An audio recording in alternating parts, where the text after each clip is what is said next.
ایک وائٹا اور دوسرا ایمائن۔ وائٹا کا مطلب ہوتا ہے کہ جو ورڈ ہے وائٹل یعنی امپورٹنٹ، ضروری، اس سے یہ ورڈ ہے ماخوذ ہے، اور ایمائن جو ہے وہ اس سے مراد ایسے کیمیائی مرکبات ہیں جو زندگی یا حیات کے لیے بہت ضروری ہوتے ہیں۔ یہ دو الفاظ کو جب ہم ملاتے ہیں تو وہ وٹامن بن جاتا ہے، یعنی زندگی کے لیے ضروری اجزاء، امپورٹنٹ، موسٹ امپورٹنٹ ہیں یہ وٹامنز ہماری زندگی کے لیے۔ اس کے اہم اہم خواص کیا ہیں، یعنی عمومی تمام وٹامنز میں کون کون سے خواص پائے جاتے ہیں، تو یہ بہت پیچیدہ مرکبات ہیں۔ جیسے دوسرے ہم نے پڑھا مرکبات کے بارے میں، کاربوہائیڈریٹ کے بارے میں پڑھا، پروٹین کے بارے میں پڑھا، رغنیات کے بارے میں پڑھا، اسی طرح سے یہ بھی پیچیدہ نامیاتی مرکبات ہیں، یعنی ان کے اندر کاربن موجود ہے۔ ان کی کوانٹٹی بہت زیادہ باڈی کو تو نہیں چاہیے ہوتی، کم چاہیے ہوتی ہے، لیکن یہ اتنے امپورٹنٹ ہیں کہ اگر ان کی کمی ہو جائے یا یہ ہمیں نہ ملیں تو ہماری صحت بہت زیادہ متاثر ہوتی ہے۔ یہ وٹامنز باقی جو ہمارے غذائی اجزاء تھے ان کی طرح، یعنی کاربوہائیڈریٹ، پروٹین، پروٹین اور فیٹس، جو چکنائی، اس کے برعکس نہ تو یہ ہمیں حرارت دیتے ہیں، نہ ہماری باڈی میں کے وزن میں اضافہ کرتے ہیں، بلکہ یہ ہمارے نظاموں کو باقاعدہ کرتے ہیں۔ جب ہم نے ان کے مین کام پڑھے تھے تو اس میں ہم نے موسٹ امپورٹنٹ جو ان کا کام ہے وہ پڑھا تھا کہ یہ ہمارے سسٹمز کو ریگولیٹ کرتے ہیں، یعنی ہمارے نظاموں کو باقاعدہ کرتے ہیں۔ تو ان کا کام ہی یہی ہے، فنکشنز کے جو ہماری جسم میں نظام چل رہے ہیں ان کو یہ باقاعدہ کریں گے۔ یہ ان کا مین فنکشن ہے۔ اس کے علاوہ بھی ہم پڑھیں گے کہ ان کے اور بھی بہت زیادہ فنکشنز ہیں۔ کچھ وٹامن جو ہوتے ہیں، یعنی وٹامنز کی جو ان کی کچھ مقدار ہماری آنتوں میں قدرتی طور پر بھی پیدا ہوتی ہے، ٹھیک ہے، اور کچھ وٹامنز جو ہم آگے ڈسکس کریں گے وہ کافی زیادہ ہیٹ اور ہوا سے، یعنی ایئر سے اور روشنی سے وہ ضائع ہوتے ہیں، تو وہ کافی نازک ہوتے ہیں وٹامن، اور حساس ہوتے ہیں، انسٹیبل، غیر مستحکم ہوتے ہیں کہ ذرا سی بھی انہیں ہیٹ وغیرہ ملی تو پھر ان کے اندر تبدیلیاں آنی شروع ہو جاتی ہیں، اور اس لیے ان کو بہت اچھے طریقے سے جب ہم کوک کریں، اگر وہ سبزیوں وغیرہ میں پائے جاتے ہیں یا دوسرے حیواناتی ذرائع میں پائے جاتے ہیں، جب ہم انہیں پکاتے ہیں تو پھر ہمیں بہت احتیاط کرنی پڑتی ہے۔ اس میں اگزامپل وٹامن سی کی ہے کہ وٹامن سی جو ہے وہ بہت ہی نازک وٹامن ہے۔ اس کے جسم میں جو کام ہیں وہ ویسے تو ہر وٹامن کا اپنا اپنا کام ہے، لیکن جو عام طور پہ جنرل وٹامنس کے کام ہیں، نشو و نما کے لیے ضروری ہیں اور ریپروڈکٹیو سسٹم کے لیے بہت ضروری ہیں، یعنی ریپروڈکشن کے لیے ان کی موجودگی بہت زیادہ ضروری ہے۔ اس کے علاوہ یہ صحت کو مینٹین رکھتے ہیں، اور ان کی کمی ہو جائے تو ظاہری بات ہے کہ ہماری جو صحت ہے وہ اس کو نقصان پہنچتا ہے۔ جسمانی نظاموں کی باقاعدگی کے لیے، ان کو برقرار رکھنے کے لیے یہ ضروری ہیں، اسی لیے انہیں ہم باڈی ریگولیٹر بھی کہتے ہیں، یعنی وٹامنس کو کیا کہا جاتا ہے؟ Body regulator. نظام کو بھی یہ درست رکھتے ہیں۔ پھر یہ جو بہت امپورٹنٹ ہے خامرے، انزائمز، جن کے بارے میں نے آپ کو پہلے بھی بتایا تھا کہ یہ کسی بھی ریئیکشن کو ایکٹیویٹ کرتے ہیں، کسی بھی کام کو ایکٹیویٹ کرتے ہیں۔ خامرے ہماری باڈی میں جو بھی کام ہو رہے ہیں، ریئیکشنز ہو رہے ہیں، ان کو یہ تیز کرتے ہیں، ایکٹیویٹ کرتے ہیں۔ تو خامرے اور شریک خامرے، یعنی انزائمز اور کو انزائمز کی صورت میں یہ کیٹالسٹ کے طور پر کام کرتے ہیں، یعنی ان کا رول کیا ہے کہ یہ ریئیکشنز کو تیز کرتے ہیں۔ تو یہ کیٹالسٹ ہیں، کسی بھی عمل کو تیز کرتے ہیں، اور یہ کسی بھی جو ریئیکشن ہو رہا ہوتا ہے، جو ایک پروسیس ہو رہا ہوتا ہے، اس میں یہ خود انوالو نہیں ہوتے، یعنی اس کو خود ایفیکٹ نہیں کرتے، بلکہ ان کو تیز کرتے ہیں۔ تو یہ خامروں کا بہت اہم کام ہوتا ہے، اس لیے یہ انزائمز وٹامنس خامروں کے طور پر بھی کام کرتے ہیں۔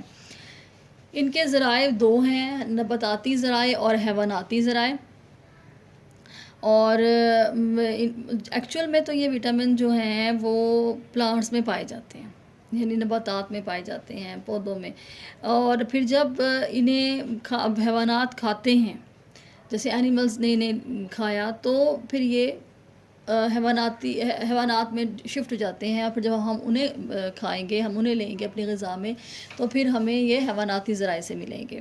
تو یہ اس طرح سے پھر یہ دونوں ذرائع میں ہمارے لیے پائے جاتے ہیں.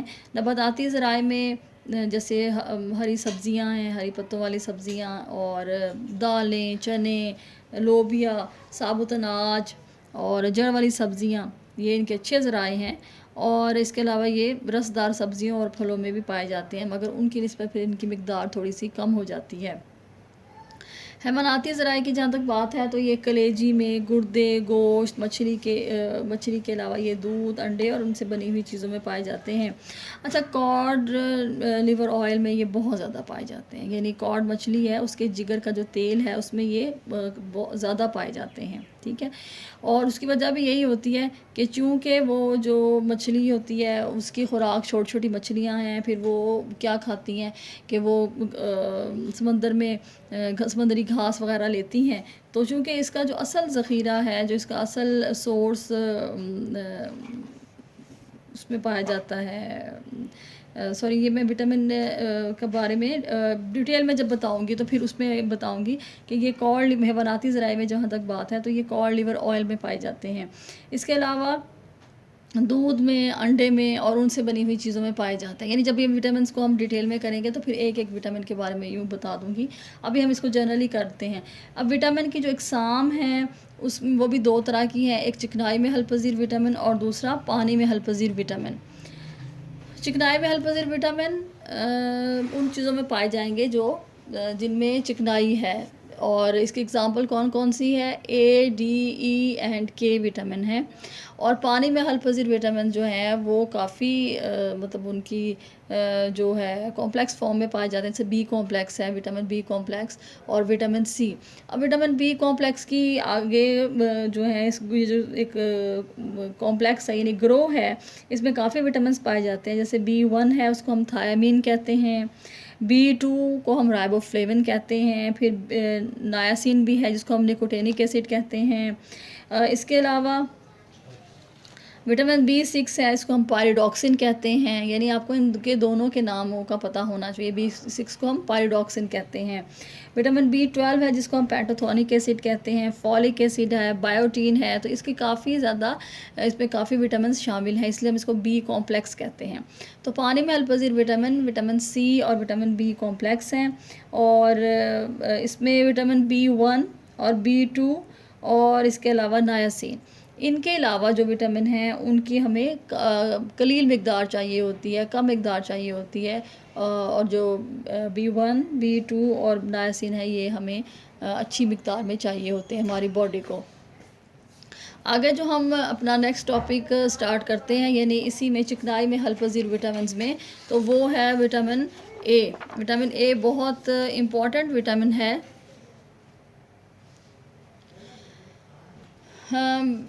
مطلب یہ ہماری آئی سائٹ کے لیے بہت امپورٹنٹ ہے. ٹھیک ہے، اور اس کے علاوہ یہ کہ ہماری ہڈیوں کے لیے بھی بہت ضروری ہے. تو اس کو ہم آگے ڈیٹیل میں کرتے ہیں. یہ ہمارا کون سا وٹامن ہے؟ چکنائی میں حل پذیر، یعنی فیٹ سولبل وٹامن کا فرسٹ جو اگزامپل ہے وہ وٹامن اے ہے. وٹامن اے کی جہاں تک خصوصیات کی بات ہے تو یہ حیواناتی غذاؤں میں ریٹینول کے طور پر پایا جاتا ہے، اور نباتاتی غذاؤں میں یہ کیروٹین کے طور پہ پایا جاتا ہے. تو دونوں فارمز میں ہمیں چاہیے ہوتا ہے. یعنی حیواناتی غذاؤں میں یہ ریٹینول کے نام پہ کے نام سے یہ پایا جاتا ہے، اور جو نباتاتی غذائیں ہیں جیسے زرد، نارنجی اور جن میں جو سبز ہیں جیسے گاجریں کہہ لیں، ٹھیک ہے، زرد شلجم ہے، اس طرح کی غذائیں، ان میں یہ کیروٹین کے طور پہ پایا جاتا ہے. اور پھر یہ جب آنتوں میں جاتا ہے تو پھر یہ وٹامن اے میں کنورٹ ہو جاتا ہے. سمجھ آ گئی؟ تو اسی لیے ہم کیروٹین کو پرو وٹامن اے بھی کہتے ہیں، پریکرسر بھی کہتے ہیں. یعنی یہ وٹامن اے کی پہلی فارم ہے.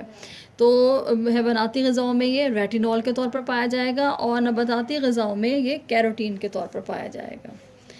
سیکنڈ جو اس کی خصوصیت ہے وہ یہ کہ یہ گرمی اور حرارت، یعنی کوکنگ، ظاہر ہے ہم اس کو جب کوک کریں گے تو یہ اس سے زیادہ نقصان نہیں پہنچاتی، یہ زیادہ ضائع نہیں ہوتا.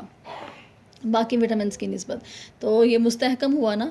اور جسم میں یہ کہاں پایا جاتا ہے؟ وٹامن اے لیور میں پایا جاتا ہے، جگر میں پایا جاتا ہے، یہ اس کا سٹور ہاؤس ہے، ٹھیک ہے، یعنی جہاں پہ یہ ہمیں سٹور ہوتا ہے وہ جگر میں ہوتا ہے۔ اور یہ جب انسان جو اس کی عمر زیادہ ہوتی ہے، یعنی پیدا ہوتے ہوئے تو اس کا ذخیرہ کم ہوتا ہے، لیکن جو گروتھ ہوتی رہتی ہے تو اس کا ذخیرے میں اضافہ ہوتا ہے۔ اور لیکن اگر اس کی زیادتی ہو جائے ہماری باڈی میں تو پھر ہمیں پرابلمس ہوتے ہیں، جیسے سر درد ہو گیا اور نوزیا وغیرہ، متلی ہوتی ہے، اس کے علاوہ موشن سٹارٹ ہو جاتے ہیں، اسہال، ہڈیوں کی تکلیف، تو یہ پرابلم بھی اس کی زیادتی سے ہمیں شروع ہو جاتے ہیں، ٹھیک ہے۔ آگے اس کے باڈی میں کام کون کون سے ہیں؟ تو یہ نشو و نما کے لیے اور ریپروڈکشن کے لیے، عمل تولیدگی کے لیے یہ بہت زیادہ ضروری ہے۔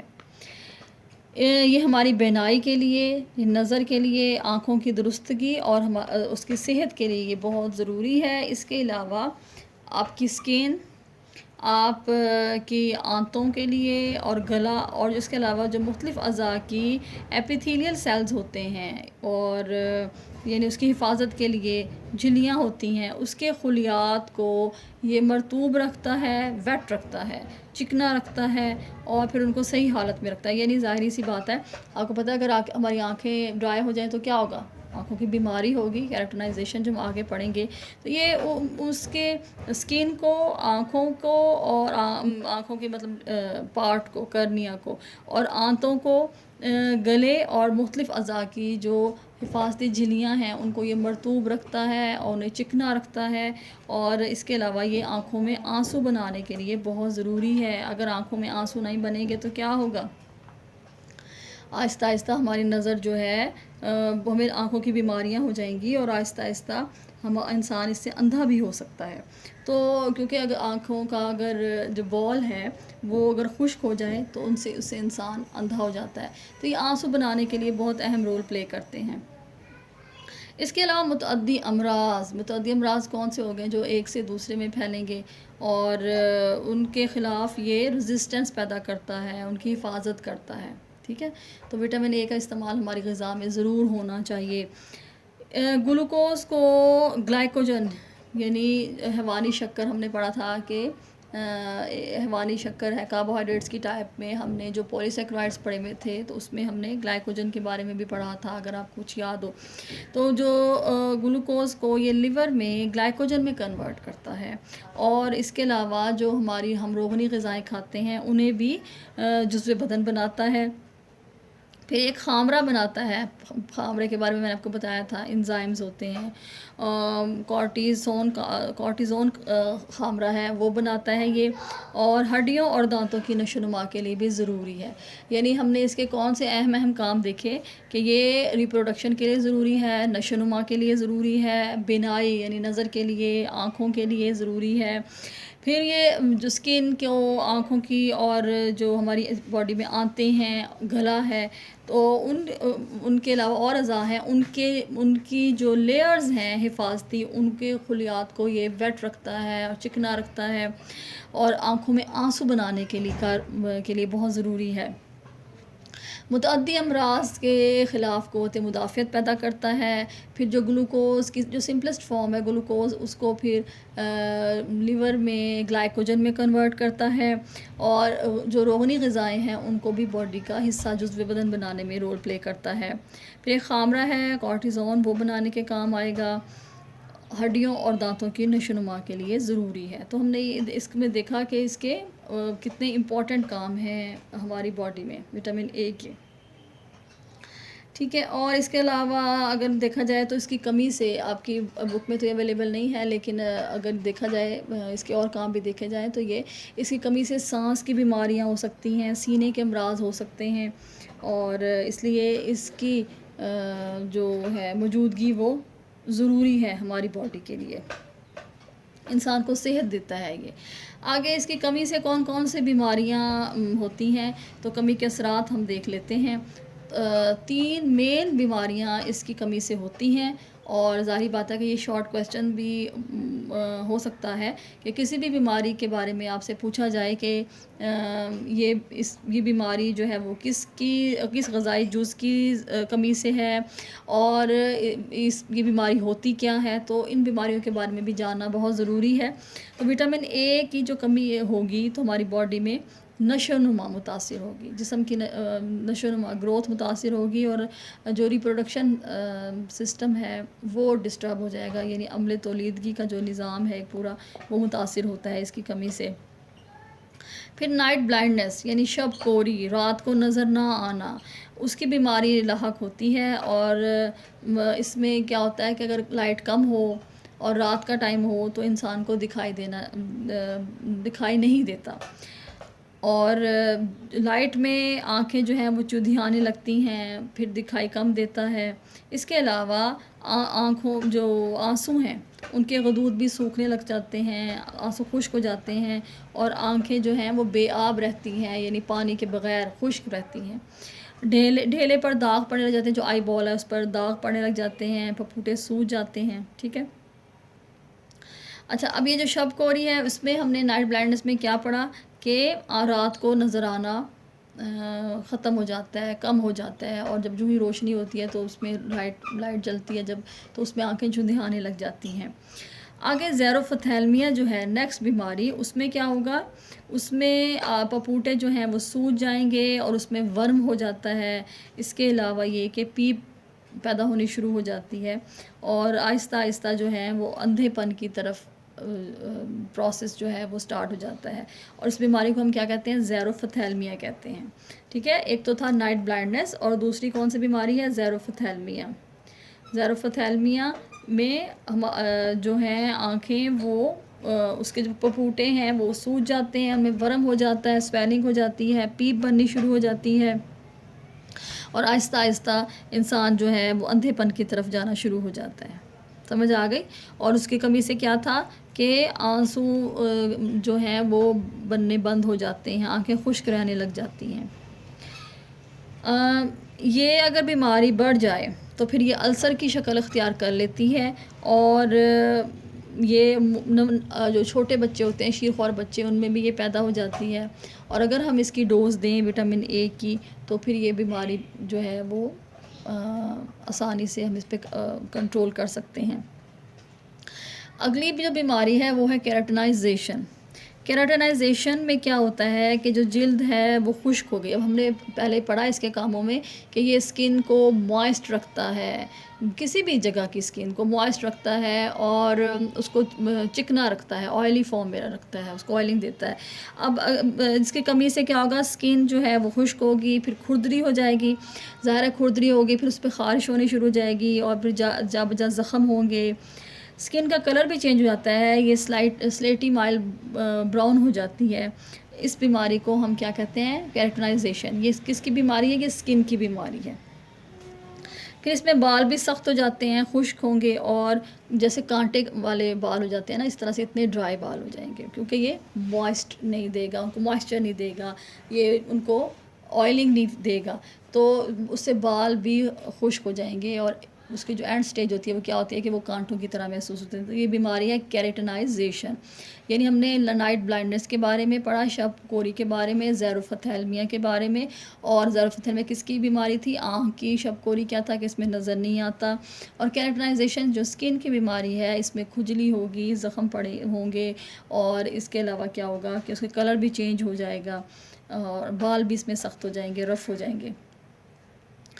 اس کا جو اگلا ہے، اس کی کمی سے جو پرابلم ہوگا وہ کیا ہے کہ اگر اس کی کمی ہو تو جو ابتدائی علامات ظاہر ہوتی ہیں وہ منہ، حلق، ناک، اور جو سانس کی نالی ہے، تنفس کی نالی، اس کی اندرونی جھلیاں خشک ہونے لگ جاتی ہیں، اور اس سے ناک، کان اور حلق کی بیماریاں ہوتی ہیں، مثلاً کیا کیا، زکام لگتا ہے، گلا خراب ہونا، کان اور منہ میں پھنسیاں بنتی ہیں، چھالے پیدا ہوتے ہیں۔ اس کے علاوہ جیسے ہم نے اس کے کاموں میں پڑھا تھا کہ یہ آنتوں کی لیئرز کو بھی ویٹ رکھتا ہے، تو اس کے علاوہ آنتوں کو جو باقی اعضاء ہیں ان کی جھلیاں، ان کی جو ایپیتھیلیل سیلز ہیں وہ ان میں بھی وہ بھی خشک ہوتی ہیں، اور پھر زخمی ہونا شروع ہو جاتی ہیں، ٹھیک ٹھیک ہے. تو یہ اسکن کے لیے اور لیئرز کے لیے، باڈی میں جو لیئرز ہیں اعضاء کی، ان کے لیے بہت امپورٹنٹ ہے. اور آپ کے سانس کی نالی کے لیے، آپ کے حلق ناک کے لیے ان کو یہ ویٹ رکھتا ہے. اس کی کمی سے کیا ہوگا کہ وہ ایریاز خشک ہو جائیں گے، ڈرائی ہو جائیں گے. پھر ہم نے اس کا ایک اور بھی پڑھا تھا کہ یہ متعدی امراض کے خلاف قوت مدافعت پیدا کرتا ہے. اب جب اس کی کمی ہو جائے گی تو آف کورس کہ باڈی میں ریزسٹنس پیدا نہیں ہوگی اور باڈی اپنا تحفظ نہیں کر سکے گی اور بیماریاں جو ہیں وہ جلد حملہ آور ہوگی. اور اسی وجہ سے اگر زخم بھی پیدا ہو جائیں گے، زخم بھی بنے گے تو وہ بھی ٹھیک نہیں ہوں گے جلدی. ٹھیک ہے. اور جیسے میں نے آپ کو پہلے اس میں ڈسکس کر رہی تھی کہ سانس اور سینے کے امراض بھی اس کی کمی کی وجہ سے پیدا ہو جاتے ہیں. اور ایک اور میں نے بڑا امپورٹنٹ اس کا پڑھا تھا کہ اگر اس وٹامن کی کمی ہو جائے تو ہمارے جو گردے میں پتھریاں یعنی کڈنی سٹونز بن جاتے ہیں وہ بھی اس کی کمی کی وجہ سے پیدا ہوتے ہیں، وٹامن اے کی کمی کی وجہ سے. چہرے پہ چھائیاں پیدا بننا اور کیل. اور اس کے علاوہ یہ کہ ناخن میں بھی، اگر ناخن بھی کمزور ہو گئے ہیں، ان میں لکیریں پڑتی ہیں، تو یہ تمام علامات ظاہر کرتی ہیں، وہ ٹوٹنے لگ جاتے ہیں ناخن تو کہ وٹامن اے کی کمی ہو گئی ہے. اچھا، اور اس کا ایک اور بہت اہم جو ہے اب اثر ہے باڈی کے اوپر وہ کیا ہے کہ ہڈیوں اور دانتوں کی نشو و نما صحیح نہیں ہو پاتی. اور جو دانت ہیں وہ پھر اس کا انیمل کمزور ہو کر اکھڑنے لگتا ہے. اور اس کے علاوہ ریڑھ کی ہڈی کی بھی غلط نشو و نما ہونی شروع ہو جاتی ہے. اور اسپائنل کارڈ پر پریشر پڑتا ہے، یعنی دیکھیں بونز جو ہیں وہ ویک ہونے لگ گئی ہیں، ان کا صحیح پراپر وے میں نشو و نما نہیں ہوتی. اس کے علاوہ کئی اعصابی اور دماغی جو افعال ہیں وہ بھی متاثر ہوتے ہیں. اس وجہ سے ذہنی بیماریوں کا بھی انسان شکار ہو جاتا ہے اس وٹامن کی کمی کی وجہ سے. تو ایک وٹامن کی کمی کی وجہ سے ہماری باڈی میں کتنا زیادہ جو ہے اس کے اثرات پیدا ہوئے ہیں. ٹھیک ہے. آگے جو ہم اس کا ڈسکس کریں وہ ہے کہ اس کے ذرائع کون کون سے ہیں. تو اس کے دو ہی ذرائع ہیں، حیواناتی اور نباتاتی ذرائع ہیں. چونکہ یہ فیٹ سولیبل وٹامن ہے، یعنی چکنائی میں حل پذیر وٹامن، تو یہ کن میں پایا جائے گا؟ جن میں چکنائی زیادہ ہوتی ہے. تو اگر ہم دیکھیں تو مچھلی کے تیل میں، کاڈ لیور مچھلی کے تیل میں کس طرح سے کہ اس کے جگر کے تیل میں، کاڈ لیور آئل میں یہ پایا جاتا ہے. اور اس کا جو مین ہمیں ذریعہ نظر آتا ہے وہ آتا ہے سبزہ چارہ. تو جب وہ مچھلیاں جو ہیں وہ سبزہ کھاتی ہیں یعنی سمندری گھاس وغیرہ، تو وہ ان میں کنورٹ ہو جاتا ہے، ان کے جگر میں سٹور ہو جاتا ہے. اس کے علاوہ جب گائے بھینس اور بکری وغیرہ جو ہیں وہ بھی چارہ لے رہی ہیں تو پھر ان کے دودھ میں یہ شفٹ ہو جاتا ہے، تو یہ فیٹ میں پایا جاتا ہے. اس کے علاوہ سبزیوں میں بھی پایا جائے گا. تو بہترین جو اس کے ذرائع ہیں حیواناتی، اس میں کلیجی میں، مکھن، انڈے کی زردی میں کافی زیادہ یہ پایا جاتا ہے، مچھلی کے تیل میں، بالائی میں اور پنیر میں پایا جائے گا. اور نباتاتی ذرائع میں ہری اور پیلی سبزیاں ہیں، ساگ، چقندر اور کدو، شوکندی. اس کے علاوہ خوبانی میں بھی یہ پایا جاتا ہے. گاجر بہت اہم سورس ہے اس کا. گاجر میں، زرد شلجم میں اور مکئی میں بھی یہ ہمیں ملتا ہے. تو اس کے حیواناتی اور نباتاتی ذرائع جو ہیں وہ دونوں طرح سے یہ ہمیں مل رہا ہے. اگر ہم اس کے ذرائع کو تھوڑا سا دیکھ لیں کہ یہ کس طریقے سے ان غذاؤں میں پایا جا رہا ہے، تو دیکھیے کہ کاڈ آئل مچھلی کے تیل میں یہ 2000، اچھا اس کا جو ہے یونٹ وہ ہے اکائی، بین الاقوامی اکائی ہے، فی گرام کے حساب سے انہوں نے بتایا، یعنی IU انٹرنیشنل یونٹ، اس میں ہم اس کو میئر کریں گے تو یہ 2000 IU ہے. اور شارک لیور آئل میں یہ پایا جاتا ہے 30,000 یہ 2000 سے 30,000 تک پایا جا رہا ہے. یہ فی گرام کے حساب سے ہم دیکھ رہے ہیں. آگے مختلف غذاؤں میں آپ دیکھ لیں، جیسے کلیجی ہے اس میں کتنی زیادہ اس کی مقدار ہے، 22,300 ہے. انڈے میں دیکھ لیجئے، انڈے کی زردی، گھی، دودھ اور ہیومن ملک میں بھی یہ پایا جاتا ہے لیکن کم مقدار ہے ظاہر ہے، اور دودھ کے پاؤڈر میں یہ 1400 تک پایا جاتا ہے.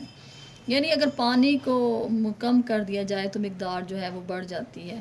پھر اس کے علاوہ جو ہے وٹامن اے، کیروٹین. کیروٹین کہاں کہاں ہے؟ مطلب ظاہرہ سبزیوں میں یہ پائی جا رہی ہے. ہم نے ابھی پیچھے پڑھا کہ یہ حیواناتی غذاؤں میں پایا جائے گا ریٹینول کے طور پہ، اور نباتاتی غذاؤں میں یہ کیروٹین کے طور پہ پایا جائے گا. تو جو نباتاتی غذائیں ہیں ان کے بارے میں پھر دیکھیے کہ بند گوبھی میں کتنا پایا جاتا ہے، 2000 ہے. سبز دھنیے میں زیادہ ہے. اور اس کے علاوہ یعنی 12,600. اور میتھی کے ساگ میں یہ 3900 پایا جاتا ہے. ٹھیک ہے. اور مولی کے پتے میں، پودینے میں دیکھیے، پالک، پھر گاجر میں 4300 پایا جاتا ہے. مولی کے پتے میں زیادہ ہے، 6700. میٹھا کدو، اس میں بھی یہ 1000 انٹرنیشنل یونٹ ہے یہ، اور فی گرام کے حساب سے فی اچھا. اب یہ تو ہم نے اس کے دیکھ لیے کہ ذرائع کیسے ہیں. آگے ہم جو اس میں ہم دیکھ رہے ہیں وہ اس کی یومیہ مقدار ہمیں کتنی چاہیے ہوتی ہے. تو دیکھیے ایک نارمل پرسن کے لیے 5000 انٹرنیشنل یونٹ ہمیں چاہیے، اور جو پریگننٹ ہے اس کے لیے 6000، لیکٹیٹنگ کے لیے یعنی جو مدر فیڈ کروا رہی ہیں ان کے لیے 8000. 13 سے 20 سال تک کی جو لڑکے لڑکیاں ہیں ان کو یعنی 5000 انٹرنیشنل یونٹ چاہیے. اور اس کے علاوہ اگر ہم دیکھیں کہ جو نشوونما پانے والے بچے ہیں اور جو بالغ ہیں ان کے وزن کے ہر kg کے حساب سے ہمیں یہ اس کی ریکوائرمنٹ ہوتی ہے. تو یہ تمام جو ہمارا ٹاپک تھا یہ وٹامن اے کے متعلق تھا. بہت امپورٹنٹ وٹامن ہے. ان غذائی اجزاء کو ڈسکس کرنے کا مقصد بھی یہی ہوتا ہے تاکہ آپ لوگوں کو نالج ملے کہ جو ہم غذائیں کھا رہے ہیں ان کی افادیت کیا ہے، اور وہ ہمیں کتنی مقدار میں لینی چاہیے، اور ہمیں اپنی غذا میں ضرور شامل کرنی چاہیے کیونکہ ان کی کمی کی وجہ سے ہماری صحت متاثر ہوتی ہے، اور ہم اپنے جو جسمانی افعال ہیں جو وہ پراپر نہیں ہو پاتے، یعنی ہماری باڈی جو ہے وہ پراپر ورک نہیں کر پاتی. ٹھیک ہے. تو ان شاء اللہ تعالیٰ نیکسٹ میں ہم وٹامن ڈی مطلب اور فیٹ سولبل جو وٹامنز ہیں ان کے بارے میں ڈسکس کریں گے. السلام علیکم.